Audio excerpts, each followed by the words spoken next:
Olá, minha querida amiga e meu querido amigo, é um grande prazer estar aqui com vocês para compartilhar uma linda história com vocês.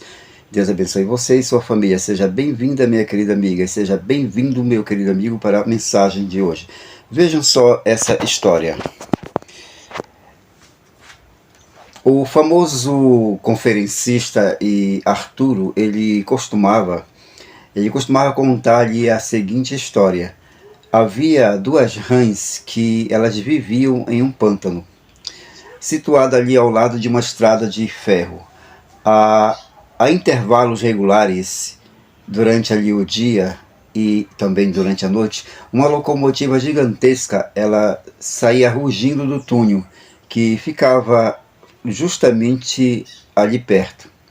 Sempre que a locomotiva passava, o pântano estremecia. As rãs então começavam a discutir. Uma delas era cética, a outra acreditava num poder maior que as rãs. A cética sustentava que a criação da locomotiva era muito simples. Bastava reunir uma coleção de certas moléculas e átomos com outras variedades de energia e dar-lhes ali a forma de locomotiva. A rã crente, ela, entretanto, ela não acreditava em um processo assim tão simples assim. Ela acreditava que devia haver ali algum poder divino capaz de reunir esses átomos e moléculas e dar-lhe vida e dirigi-los. Essas rãs elas discutiam ali assim sempre, diariamente, até chegarem à velhice. Certo dia, a rã descrente, que além de velha se tornara descuidada, ela ficou muito tempo deitada sobre a estrada de ferro. A locomotiva, meus amigos, apareceu e subitamente ali do túnel e esmagou ela completamente. Para a sua companheira ali, a rã boa e religiosa, não houve o que discutir. Tudo estava decidido, ali para sempre. A lenda das rãs, ela não prova grande coisa, pois o senso das rãs não era capaz ali de compreender o poder que havia concebido e construído a locomotiva e continuava mantendo a locomotiva ali em funcionamento. Porém, a rã que acreditava era a mais feliz ali das duas, pois tinha algo em que se apoiar na vida. Então, minha querida amiga e meu querido amigo, toda pessoa que acredita saber exatamente como se rege o universo, quem o dirige, onde mora, qual o seu nome, e que castigos e recompensas dará, é provavelmente a pessoa mais feliz dos seres humanos, isso mesmo. Para realizar a melhor forma possível de sua personalidade, a pessoa deve ter algo a que se apegar. E esse algo é justamente, meus amigos, a fé religiosa. Vejam só essa história. Havia dois amigos que eram intelectualmente iguais. Um, porém, é crente, enquanto o outro é ateu. E o crente tem para o presente e para o futuro uma confiança que o outro não poderia alcançar em um século. É um homem cheio de amarguras e desconfianças. Duvida de todos os homens e de seus motivos. O outro homem tem fé na humanidade, fé sigela, quase infantil. Ele crê no presente, ainda que seja ali bastante inteligente para reconhecer suas falhas. Crê no futuro, ainda que reconheça que haverá dores e trabalhos. Nós vamos ver agora uma demonstração pessimista, isso mesmo. Por exemplo, o crente, ele acredita que não termina tudo com a morte, ainda que esta seja como um sono, enquanto o incrédulo diz exatamente assim: olha, eu vou mostrar para vocês o que é a vida. Ele tira um fósforo do bolso, ele acende, ele diz: nasceu o homem. Explica quando a chama se produz. E enquanto ali ela se vai consumindo, ali no palito, ele acrescenta: vive. Quando a chama já está se apagando no final do palito, faz ele esta comparação. Ele diz: está morrendo. E ele termina dizendo, enquanto a chama se apaga: este é o seu fim. Não é preciso aqui que se diga, meus queridos, qual dessas pessoas, ou melhor, desses dois homens, é o companheiro mais agradável. O homem de fé simples, ele tem uma franqueza ingênua que o outro desconhece e não pode ter. O rosto do crente é um estudo de benigna felicidade e contentamento, enquanto do cético reflete inquietude e seus olhos expressam a desconfiança que a mente guarda há tantos anos. Então, meus queridos, a razão, meus amigos, pela qual os crentes possuem na vida algo que os outros não podem ter, está no fato de terem eles algo a que se apegar. Por exemplo, assim como a ave necessita de ninho e o barco de porto, todo ser humano ele necessita de refúgio a que possa recorrer. Os crentes têm esse refúgio seguro, é seu baluarte em tempo ali de aperturas, é seu consolo em tempo de dores, sua segurança em tempo de dúvida. E o nome desse refúgio é exatamente, meus queridos, a fé, que tanto mais valiosa será quanto mais simples. O verdadeiro propósito da religião, meus amigos, na vida diária é substituir a dúvida pela segurança e confiança.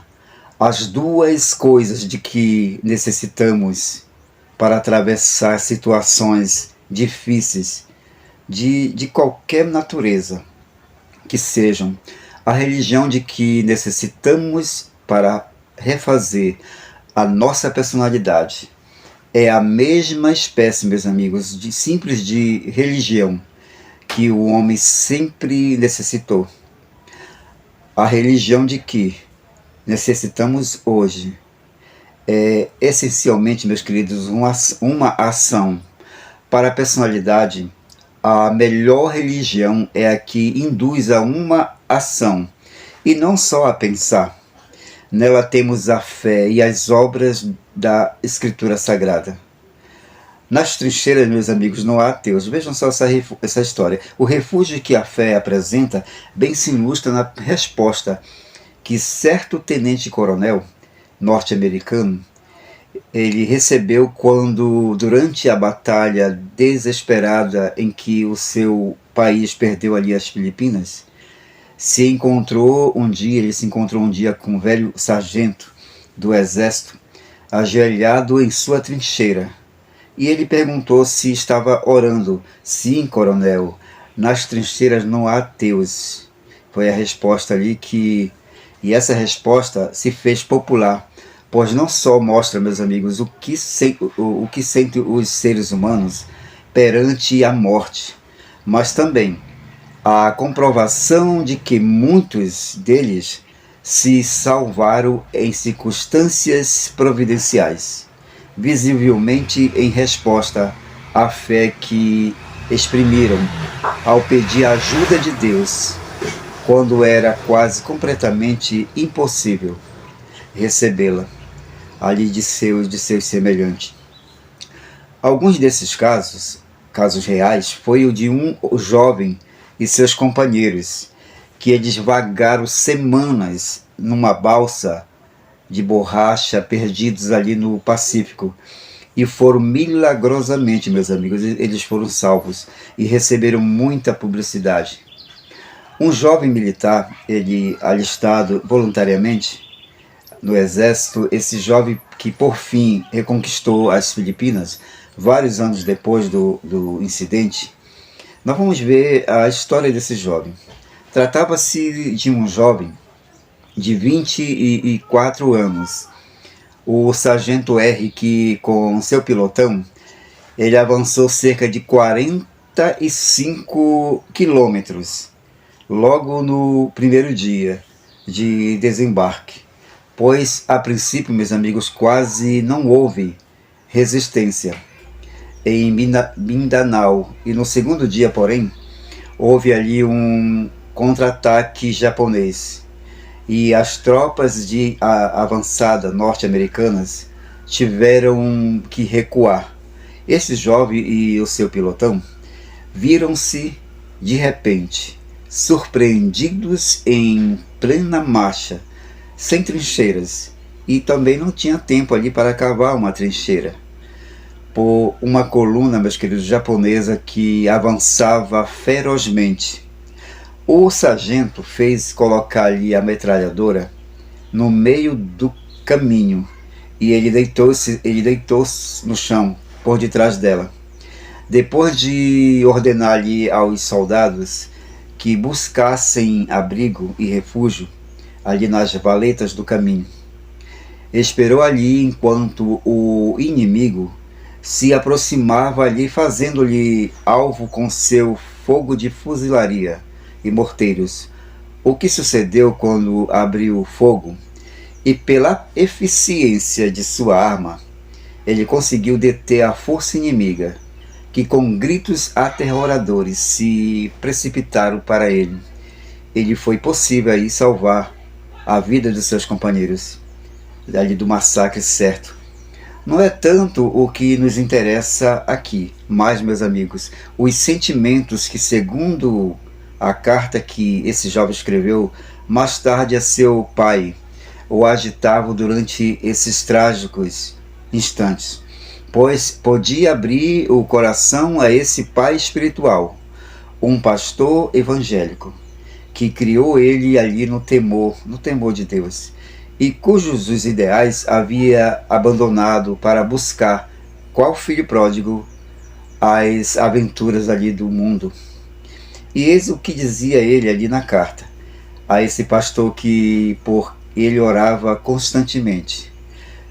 Nesta nossa vida, Pai, não se pode praticar o que o Senhor ensina aí na igreja, mas nesses momentos, enquanto eu esperava, é o que eu sabia, era: matas ou eles te matam.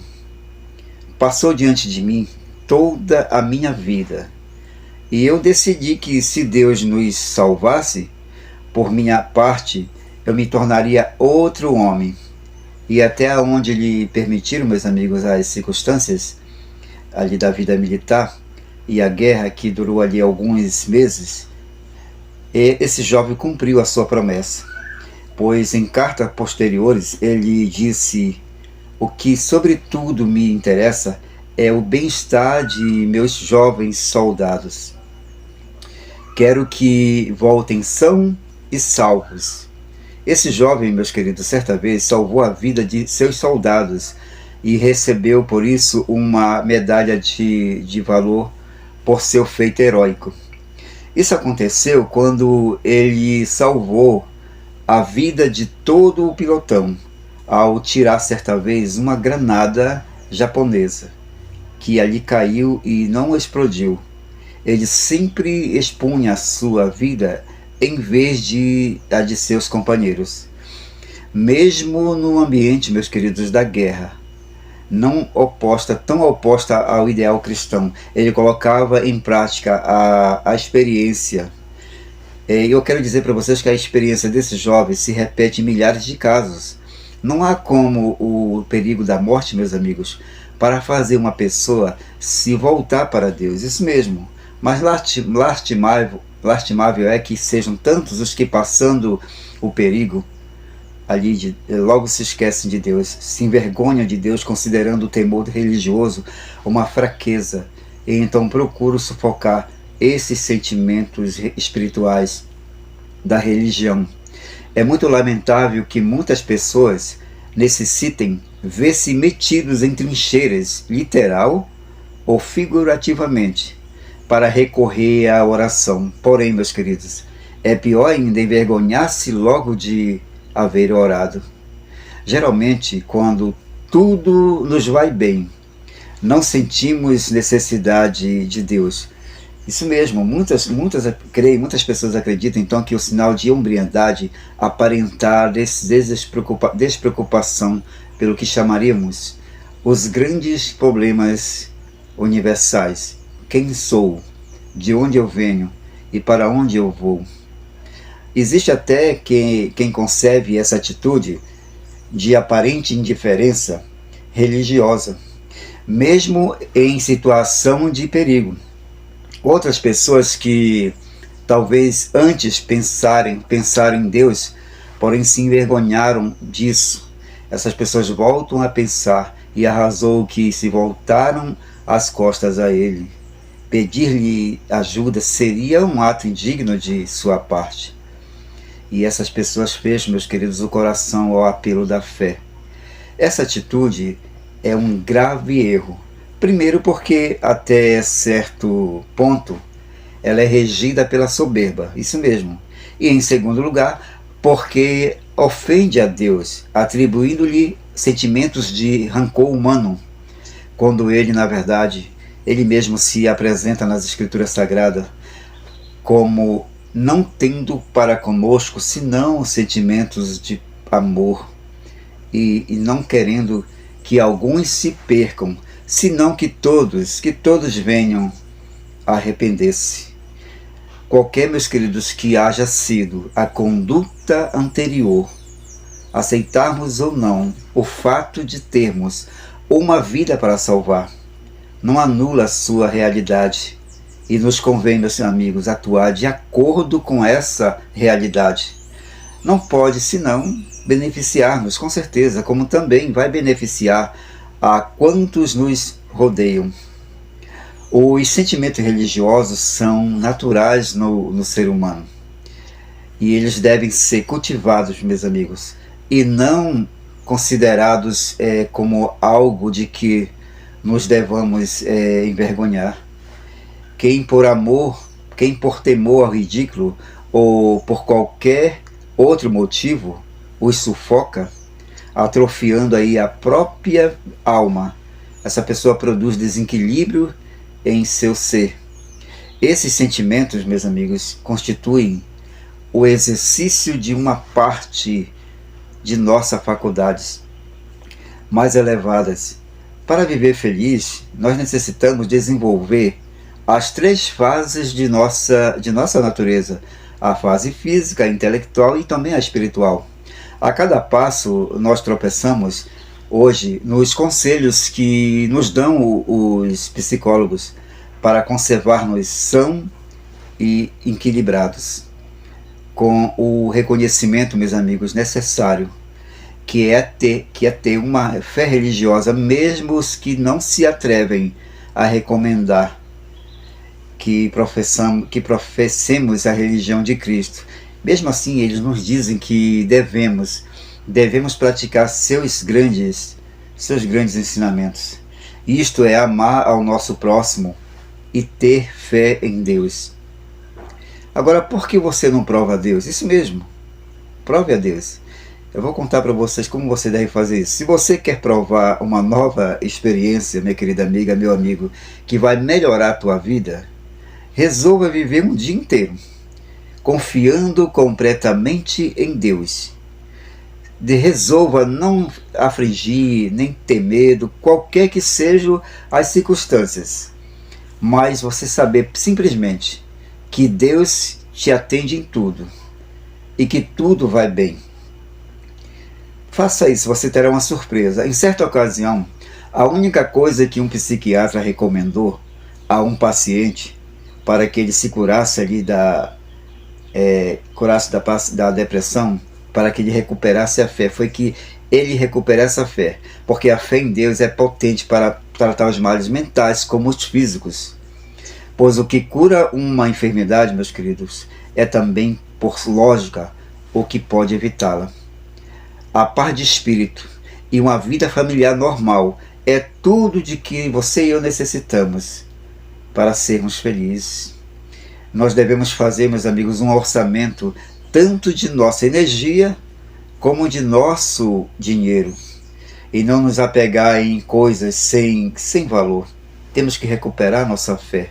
Saber tolerar os defeitos alheios e evitar incontáveis irritações mesquinhas e proporcionar ricas recompensas de amizade, meus amigos, e contentamento.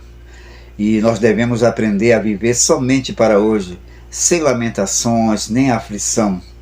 Devemos fazer menos planos e confiar mais no amor e na providência de Deus. Isso mesmo.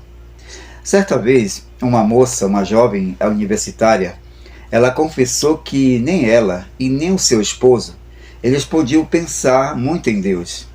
Antes que ela caísse enferma, mas ela explica, durante a sua enfermidade, ela diz que ela experimentou uma metamorfose espiritual. Durante aqueles dias em que, deixando ali o hospital, ela procurava, meus amigos, sem equilíbrio, ela procurava o seu equilíbrio, ela pensou muito em Deus, em sua relação com Ele, em suas necessidades desesperada. Ela sentiu o seu poder sustentador e ela aprendeu de novo a orar. Desde então ela conta que tem descoberto a riqueza que há nas Escrituras. Ela aprendeu, meus amigos, a calar e a receber a sabedoria de Deus. E ela está aprendendo cada dia mais, cada vez mais melhor, a confiar na direção de Deus toda a sua vida. Esta jovem diz que atormentava ela a ideia de que a enfermidade poderia voltar a atacar. Ela acreditava, criar um transtorno nela, ela acreditava assim. Mas ao ela descobrir que ela realmente podia confiar em Deus, que Ele providencia um fundo inesgotável de inteligência e de amor, do qual ela pode abastecer. Então essa jovem perdeu, meus queridos, todo o medo do futuro. O seu esposo, que havia sido ali um agnóstico, ele experimentou a transformação espiritual completa, e a vida dela e a vida com seu esposo recobrou um novo significado. E no caso desta família, também trata-se de uma fé que opera, pois todos os seus membros ali, eles participam das atividades da sua igreja. E eles sentem-se abundantemente, meus amigos, recompensados pela paz e satisfação que desfrutam. Então a fé não é só um remédio para os males físicos e mentais, mas a fé é um ingrediente, meus queridos, necessário para uma vida normal e sadia. Isso mesmo, porque ela contribui assim para a felicidade dos que a possuem. A fé contribui porque a fé ela liberta o melhor que há no ser humano. Fé, meus queridos, significa confiança e amor. E esses são sentimentos que enchem de felicidade aqueles que os aceitam. Não pode existir aí no coração sem serem expressados em palavras e também em ações. Essas palavras e ações semearão, meus amigos, felicidade nas outras pessoas e provocarão nelas reações agradáveis. A fé, a confiança e o amor não podem deixar de transmitir felicidade. Ser religioso não significa ignorar e nem torcer os fatos da vida, não. Mas, pelo contrário, ser religioso é enfrentá-los da maneira mais prudente e moral. Que os jovens também vejam, quanto lhes convém cultivar na alma seus sentimentos religiosos, que eles tenham fé e vivam no plano enaltecido da bondade e do amor cristão. Somente com o desenvolvimento, meus amigos, sadio, inteligente dos sentimentos religiosos, pode com certeza o ser humano alcançar seu pleno desenvolvimento e equilíbrio. A nossa natureza ela é tríplice e que cada fase deve desenvolver-se harmoniosamente. O corpo mais são, se ele não for regido por uma mente e alma sã, não será mais do que uma besta vil, que vai buscar saciar os instintos carnais, O corpo são, regido por um intelecto cheio de conhecimentos, mas sem consciência moral, pode ser um perigo criminal. Isso mesmo. Só poderá apresentar-se um ser humano social se, além do corpo são e eficiente, intelecto tiver também, meus amigos, o complemento de uma consciência moral que procure constantemente elevá-los a Deus. Não temos só que recordar de nosso Criador quando estamos enfermos ou em perigo, mas reconhecer Ele sempre e estarmos em harmonia com Ele para viver na plenitude da perfeita saúde intelectual e moral. Os sentimentos religiosos, meus amigos, são necessários para o completo desenvolvimento intelectual. Na verdade, a fé ela implica a segurança espiritual e também intelectual, sem a qual nós não podemos ser felizes. Verdade, isso mesmo. Quem sou? Da onde venho e para onde eu vou? O crente sincero, ele prefere aceitar simplesmente o ensinamento das Escrituras Sagradas e responde assim às perguntas que nos ocupam. A nossa origem é divina. Fomos criados, meus amigos, à imagem de Deus. O mal ele penetrou na criação, é verdade, e ele extinguiu a alma humana, a imagem de nosso Criador. Forças existem, porém, que operam para restaurá-la, contanto que a vontade coopere com elas. O alvo para o qual devemos marchar é a perfeição, meus amigos, de caráter. Quer dizer, chegar a uma condição na qual predomine a bondade sobre o mal, na qual o egoísmo esteja vencido e o amor ao próximo dirija todos os nossos atos. O que nos sucede, meus amigos, depois não tem importância. Porém, a crença noutra vida melhor, depois desta, fica patente quando se vive guiado constantemente pela ânsia de aprimoramento espiritual. O Deus Todo-Poderoso, meus amigos, criou um estado perfeito, tudo o que a sua inteligência onisciente ideou. O homem, por insignificante que seja no universo, pelo fato de ter em si um reflexo da inteligência soberana, não foi sacrificado e ele também não foi abandonado para sucumbir sob os efeitos do mal.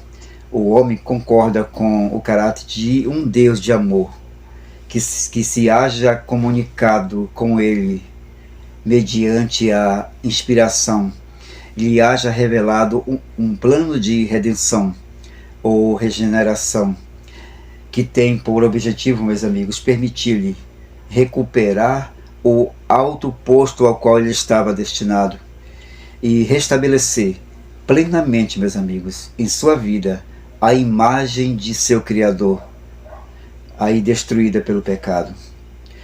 Quão seguro se sente você? Isso mesmo, nós vamos ver agora um questionário e vamos descobrir quão seguros você e eu nos sentimos. O sentido da segurança, meus amigos, é, segundo alguns psicólogos, os ingredientes mais importantes da felicidade. O seguinte questionário, ele permitirá a qualquer pessoa averiguar quanto ao sentido de segurança essa pessoa tem. Responda sinceramente a cada pergunta, pois todas elas têm um propósito. A primeira pergunta é: ferem você geralmente as críticas? Sim ou não? Você acredita que a religião e a ciência elas se opõem uma contra a outra? O que você acha? Sim ou não? Opina você que sua vida tenha sido um fracasso quanto a fazer amigos? Sim ou não? Quando você pratica ali, por exemplo, um trabalho ou, quem sabe, um esporte, você se sente molestado se alguém está te observando? Sim ou não? Você sente-se presa de vagos temores? Sim ou não? Se você perdesse seu atual emprego, isso constituiria uma catástrofe em tua vida? Sim ou não? É difícil para você tomar decisões? Sim ou não? Você tem, por exemplo, com regularidade momentos de euforias e depressão? Sim ou não? Incomoda você com frequência a timidez? Responda sim ou não. Você crê que você é incapaz de ser vencedor ou vencedora? Sim ou não? Você tem inventado, por exemplo, ali alguma vez estar doente para evitar encontro com uma pessoa, com alguém? Sim ou não? Você acredita que a responsabilidade de muitas de suas decisões erradas, ela recai sobre os que o têm aconselhado? Sim ou não? Diria você que o temor faz você ficar atrasado na vida? Sim ou não? Causa-lhe ali inveja a melhor sorte dos outros? Sim ou não? Se você pudesse escolher entre uma sã filosofia de vida e uma boa conta no banco, escolheria a última? Sim ou não? Você tem seres amados cujo falecimento aniquilaria todo o teu interesse na vida? Sim ou não? Pode você citar 5 ou mais pessoas que deliberadamente te deprecia diante dos amigos? Sim ou não? Você, meus queridos, você necessita de mais de 9 minutos para responder as perguntas desse questionário? Sim ou não? Então, atenção, minha amiga e meu amigo, cada sim anotado, ele indica certa falta do sentido de segurança. Isso mesmo, uma pessoa absolutamente segura, ela responderia com não a todas essas perguntas, exatamente. A pessoa que tiver, meus amigos, presta atenção, mais de 9 respostas afirmativas, sim, essa pessoa necessita remodelar sua vida. Verdade. Que você volte este vídeo, analisa na íntegra esse questionário, não só ele, como o vídeo todo. Nós temos que nos apegar a algo, e esse algo, meu querido amigo, minha querida amiga, meu querido jovem, minha querida jovem, esse algo é a fé em Jesus Cristo. Temos que recuperar a fé, cada dia mais crescer em nossa fé. E a nossa fé tem que aumentar ao lado de Jesus, cada dia, acreditar, confiar. É muito importante nós estarmos sempre orando, pedindo ali, Deus, fortalece a minha fé, a minha confiança, principalmente nesses momentos difíceis que estamos vivendo, né? Momentos de ansiedade, depressão, estresse, corre-corre. Temos que orar, situações aparecem que temos que enfrentá-la diariamente. Essa mensagem é uma mensagem linda sobre saúde mental. Ora sempre a Deus, confia, conversa, Senhor, me dá força para me superar, me dá fé para me superar essa dificuldade. Eu quero dizer para você que muita oração, muito poder. Pouca oração, pouco poder. Nenhuma oração, nenhum poder.